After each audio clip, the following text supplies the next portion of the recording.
بسم اللہ الرحمن الرحیم الحمد للہ رب العالمین وصلی اللہ وسلم وبارک علی عبدہ ورسول محمد وعلى آلہ وصحبہ اجمعین وعلى من تبعہم بإحسان الی یوم الدین. اما بعد، شیخ محمد بن جمیل زینو رحمہ اللہ نے توحید کے اقسام اور فوائد سے متعلق باب قائم کیا ہے، اور پہلا سوال انہوں نے ذکر کیا ہے جو بڑا اہم سوال ہے، رسولوں کی بعثت کا مقصود کیا ہے، اس سے متعلق انہوں نے سوال ذکر کیا ہے.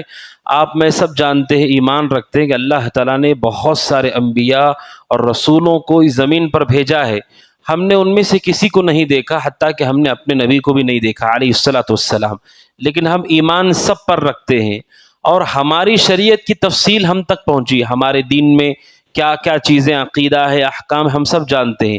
لیکن پچھلے نبیوں کے پاس جو شریعتیں تھیں، حضرت آدم سے لے کر کے حضرت عیسیٰ تک، ان تمام کی شریعتوں میں کیا چیز تھی جو سب سے بنیادی اور اہم تھی؟ اللہ تبارک و تعالیٰ نے اسے بیان کیا. کہتے ہیں اللہ تبارک و تعالیٰ نے رسولوں کو اسی مقصود سے بھیجا. اللہ سبحانہ و تعالیٰ کہتا ہے وَلَقَدْ بَعَثْنَا فِي كُلِّ أُمَّةٍ رَسُولًا أَنِ اعْبُدُوا اللَّهَ وَاجْتَنِبُوا الطَّاغُوتَ، کہ ہر امت میں جہاں جہاں نبیوں کو بھیجا گیا، رسولوں کو بھیجا گیا، ان سب کو یہی پیغام دے کر بھیجا گیا کہ وہ لوگوں کو ان دو باتوں کا حکم دے. ایک ان اعبدوا اللہ، کہ وہ اللہ کی عبادت کریں. دوسرا واجتنبوا الطاغوت، طاغوت سے وہ بچیں. سارے نبیوں نے، رسولوں نے یہی دعوت دی ہے، اللہ تبارک و تعالیٰ کی عبادت کرو اور طاغوت سے بچو.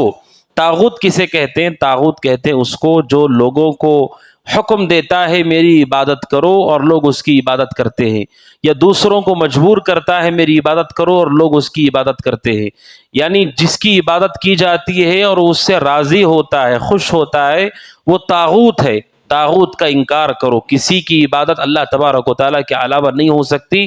اس مقصد کے تحت سارے نبیوں کو بھیجا گیا علیہ الصلاۃ والسلام، اگرچہ کہ ہم نے نہیں دیکھا ان کی ساری شریعتوں کا موضوع اور ٹاپک یہی تھا، اللہ تعالیٰ کی توحید اور شرک کا انکار.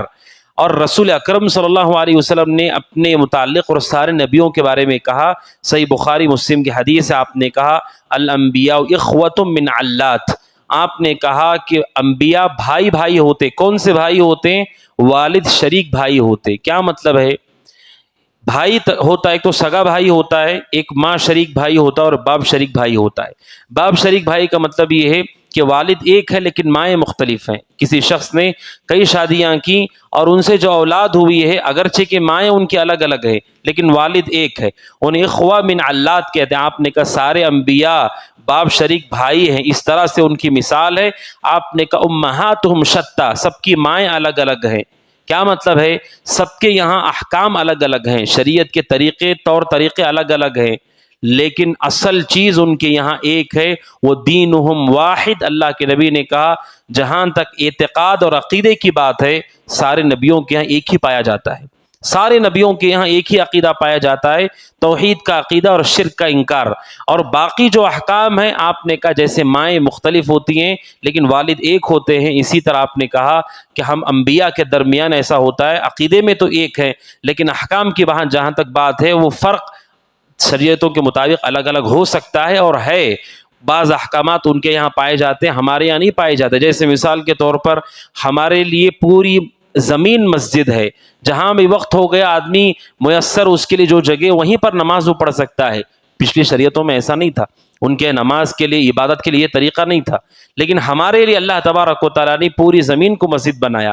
احکام کا تو فرق ہے لیکن عقیدے کا کوئی فرق نہیں ہے. اللہ کے نبی نے کہا وہ سب کے سب بھائی ہیں، انبیاء سارے کے سارے بھائی ہیں. اور آپ جانتے ہیں کہ سب سے چنندہ لوگ ہوتے ہیں یہ، وَسَلَامٌ عَلَىٰ عِبَادِهِ الَّذِينَ اصْطَفَىٰ. تمام ان لوگوں پر اللہ کی سلامتی ہے جن کو اللہ نے منتخب کیا. یہ سارے کے سارے بھائی ہیں آپس میں، انبیاء اور رسول. اور آپ جانتے ہیں اللہ کے نبی صلی اللہ علیہ وسلم جب دعوت کے لیے طائف گئے تھے اور وہاں کے لوگوں نے آپ کے ساتھ ظلم کیا، اللہ کے نبی نے ایک باغ میں پناہ لی. سیرت کا مشہور واقعہ ہے، سیرت ابن ہشام میں. وہاں پر ایک غلام آپ کے پاس ہے جن کا نام تھا عداس، اور اللہ کے نبی صلی اللہ علیہ وسلم کو انگور پیش کیے. رسول اکرم صلی اللہ علیہ وسلم نے بسم اللہ کہا، اور جو گفتگو ہوئی عداس نے کہا کہ میں نینوا سے تعلق رکھتا ہوں. آپ نے کہا وہ میرے بھائی یونس کی بستی ہے. آپ نے کہا وہ میرے بھائی یونس کی بستی، اگرچہ کہ آپ نے یونس علیہ السلام کو نہیں دیکھا، آپ نے کہا وہ میرے بھائی یونس کی بستی ہے. یعنی انبیاء ان سب کا عقیدہ ایک ہی ہوتا ہے، ان سب کی دعوت ایک ہوتی ہے، لیکن احکامات میں فرق ہوتا ہے، ان میں عقیدے کا کوئی فرق نہیں ہے.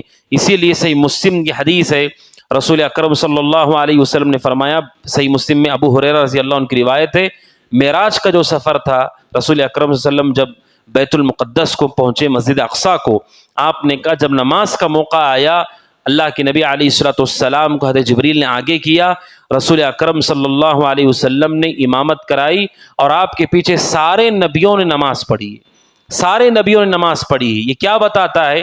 آپ بتائیے کہ کیا کوئی مسلمان اس آدمی کے پیچھے نماز پڑھتا ہے کہ جو مسلمان ہے ہی نہیں، جس کا عقیدہ ہی مختلف ہے، ان کی سوچ ہی الگ ہے؟ ہم ان کے پیچھے نماز پڑھیں گے جو اس دین کو مانتے ہی نہیں ہیں؟ ایسا نہیں ہوتا ہے. اللہ سبحانہ و تعالیٰ نے سارے نبیوں کو جمع کیا اور رسول نے ان کی امامت کرائی.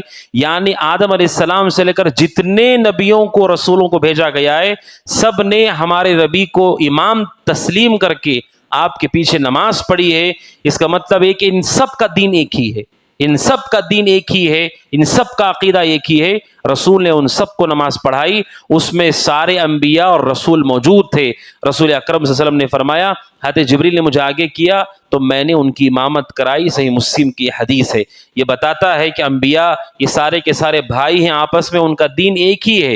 اسی لیے جب اللہ کے نبی آسمانوں پر گئے، جن جن سے آپ کی ملاقات ہوئی، سب نے آپ کے ساتھ احترام کا معاملہ کیا اور آپ کو مرحبا کہا، اور رسول اکرم صلی اللہ علیہ وسلم کے ساتھ بڑی محبت کے ساتھ وہ پیش آئے. سارے انبیاء کا دین ایک ہے. آپ سوچئے، عقیدے کے باب میں یہ بات سمجھنا اس لیے ضروری ہے، جب سے اللہ نے زمین بنائی ہمارے نبی تک سارے انبیاء کا عقیدہ ایک تھا، لیکن کیا مسلمانوں کا عقیدہ آج ایک ہے؟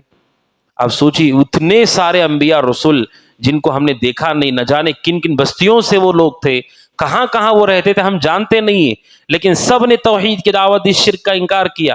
لیکن آج آپ دیکھیے اس امت کے اندر کیا سب امتیوں کا عقیدہ ایک ہے توحید کے بارے میں، شرک کے بارے میں؟ ایسا نہیں ہے. بہت افسوسناک ہے.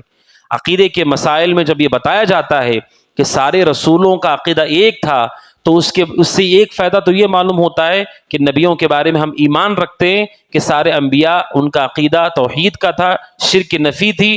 اور دوسرا فائدہ اس کا یہ ہوتا ہے کہ ہمارے لیے یہ سوچنے والی بات ہے کہ سارے نبیوں کو اللہ نے اس ایک ہی عقیدہ دے کر بھیجا، لیکن اس امت کے اندر کس طرح سے معاملات ادھر ادھر ہوئے اور خیانت ہوئی اور غش ہوا، اور امت کے اندر شرک کو داخل کیا گیا، کفر کو داخل کیا گیا، یہ بہت ہی افسوسناک ہے. شیخ رحمہ اللہ نے ذکر کیا، ایمان کے اصل میں وہ سب متفق ہیں، اصول توحید میں. رہی بات فروع میں، احکام میں وہ فرق ہو سکتا ہے زمان کے مکان کے اعتبار سے. عقیدے میں سارے انبیاء اور رسول کا ایک ہی عقیدہ تھا، ان اعبدوا اللہ، اللہ کی عبادت کرو، واجتنبوا الطاغوت، اور اللہ کے علاوہ کی پرستی سے بچو. یہ سارے نبیوں کا عقیدہ تھا، لہٰذا ہمارا بھی یہی عقیدہ ہونا چاہیے. اللہ سبحانہ و تعالیٰ سے دعا کہ اللہ تبارک و تعالیٰ ہم سب کو اسی عقیدے کے مطابق ہم عمل کرنے کی توفیق عطا فرمائے. آمین. ھذا وصلی اللہ وسلم بنا محمد وعلی آلہ وصحبہ اجمعین. السلام علیکم ورحمۃ اللہ وبرکاتہ.